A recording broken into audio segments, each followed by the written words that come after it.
Assalamualaikum warahmatullahi wabarakatuh. Bertemu kembali dengan saya.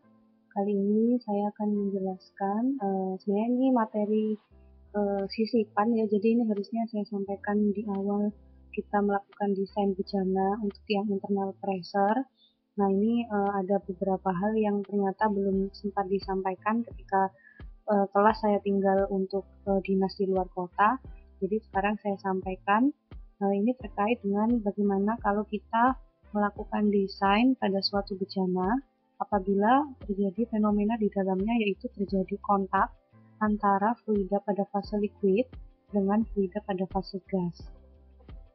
Pada umumnya untuk fluida pada fase liquid dengan fase gas yang berkontak itu secara natural fluida pada fase gas umumnya diumpankan dari bawah, sedangkan untuk yang liquid diumpankan dari atas. Nah, biasanya dilakukan secara counter current seperti ini.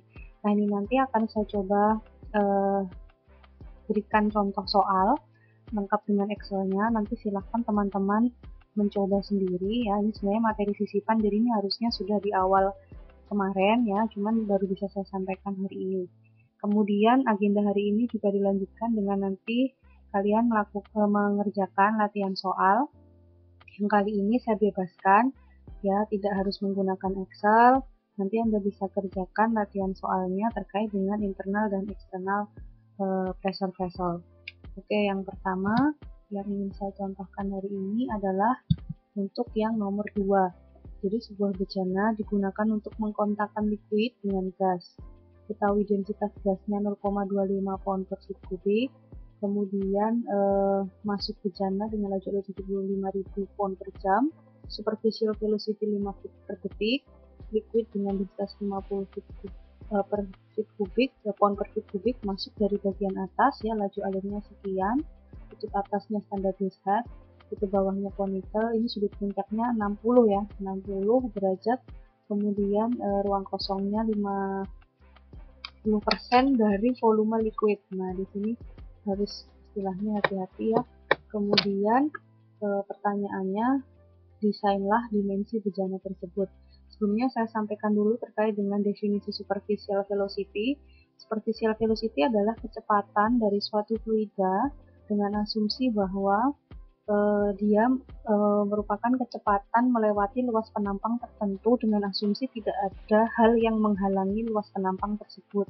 Jadi ketika dia dilewatkan di dalam bejana, berarti yang dimaksud dengan superficial velocity ini adalah kecepatan dari fluida tersebut saat melewati luas penampang dari bejana tersebut tanpa adanya gangguan. Seperti itu. Jadi pengertian dari superficial velocity.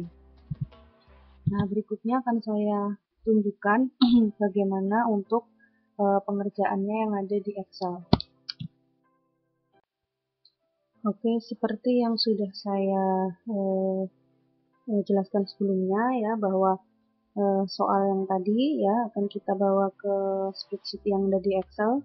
Nah, di sini kita list semua data yang diketahui mulai dari waktu tinggal, kemudian densitas gas, laju alir massa gas, kemudian superficial velocity, densitas liquid, laju alir massa liquid, sudut puncaknya 60. Nah, di sini saya pakai langsung setengah alfa, berarti tinggal 30 dari derajat saya jadikan ke radian. Kemudian juga jangan lupa di sini volume ruang kosong disebutkan dia 50% dari volume liquid. Ingat ya, jadi 50% dari volume liquid, bukan dari volume total. Oke, yang pertama kita manfaatkan adalah info dari superficial velocity yang dimiliki oleh gas, yaitu 5 feet per detik. Nah, di sini kita cari juga volumetric rate dari gasnya, yaitu dari massa dibagi densitas ya.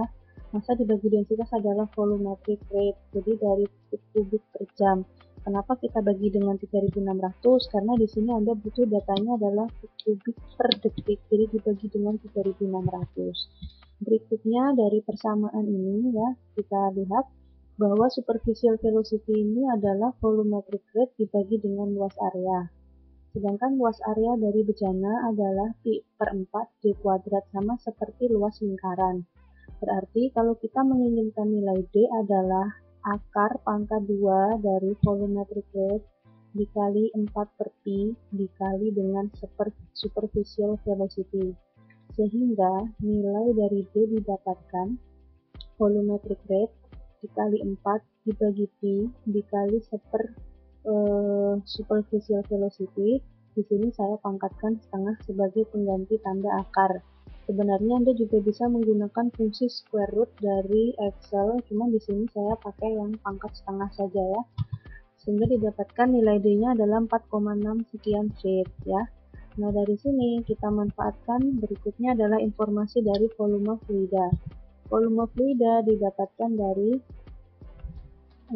laju alir massa liquid ya, dibagi dengan densitas liquid, Anda dapat volume ya. Di sini masih satuan waktu, supaya dapat satuan volume saja, maka kita kalikan dengan waktu tinggal. Karena dalam satuan masanya adalah jam, maka di sini waktu tinggalnya adalah 20 menit, saya bagi dengan 60 karena 1 jam 60 menit. Sehingga didapatkan nilai ya. Jadi saya ulangi, yang namanya volume liquid adalah massa dibagi volume dikali waktu tinggal. Didapatkan volumenya 133,33 feet kubik. Kemudian diketahui bahwa volume ruang kosong adalah 50% dari volume liquid. Sehingga volume total adalah volume liquid ditambah dengan volume ruang kosong. Volume ruang kosong diketahui 50% dari volume liquid. Ya, jadi ini volume liquid. Yang ini adalah volume ruang kosong, yaitu sebesar 50% dari volume liquid. Didapatkan volume totalnya adalah 200 feet kubik. Setelah itu Anda masukkan ke persamaan umum saat kita menentukan volume total. Volume total adalah P per 24 kali tangan setengah alfa ya, kali D pangkat 3 ditambah dengan Pi per 4 kali D kuadrat kali LS ditambah dengan 0,0847 kali D pangkat 3. Ingat, ini untuk rumus dari standar head, yang ini adalah rumus untuk conical. Nah, di sini kita masukkan volume totalnya adalah 200. Sedangkan yang ini adalah hasil perkalian antara Pi per 24 kali tangan setengah alfa dikali D-nya sudah diketahui pangkat 3, yaitu 4,607 pangkat 3 atau setara dengan sel nomor T29. Kemudian yang ini adalah hasil perkalian antara Pi per 4 kali D kuadrat. LS-nya tetap biarkan LS karena ini yang kita cari. Kemudian untuk yang ini adalah 0,0847 kali D pangkat 3. Kemudian nilai LS adalah PT dikurangi 22,169 dikurangi 8,286, sekian dibagi dengan 16,667 LS. Sehingga didapatkan nilai LS adalah 10,172687 feet. Jadi nilai D dan nilai LS sudah didapatkan. Sekarang penentuan HA dan HB. Untuk HA, karena dia standar set, berarti dia menggunakan 0,169 kali D. Ya. Kemudian yang HB adalah B dibagi 2 kali tangan setengah alfa, sehingga didapatkan 3,9904 feet. Nah, di sini kenapa D-nya langsung menggunakan yang dari hasil perhitungan? Karena di sini kita tidak menghitung nilai dari TS ya.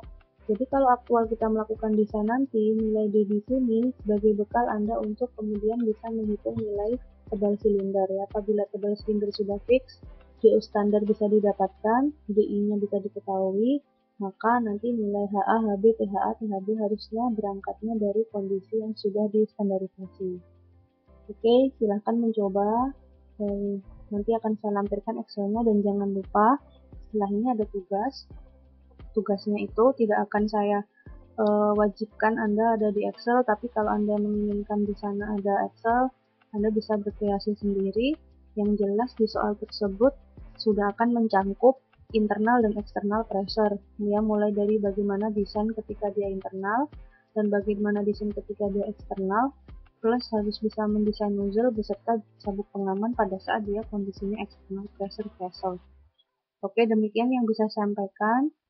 Banyak-banyak belajar, tetap semangat walaupun masih harus study from home ya, jadi tetap jaga kesehatan, semoga wabah ini bisa cepat berlalu sehingga kita bisa berkumpul lagi di kampus dalam kondisi sehat walafiat. Terima kasih atas perhatiannya, semoga bermanfaat. Saya akhiri, wassalamualaikum warahmatullahi wabarakatuh.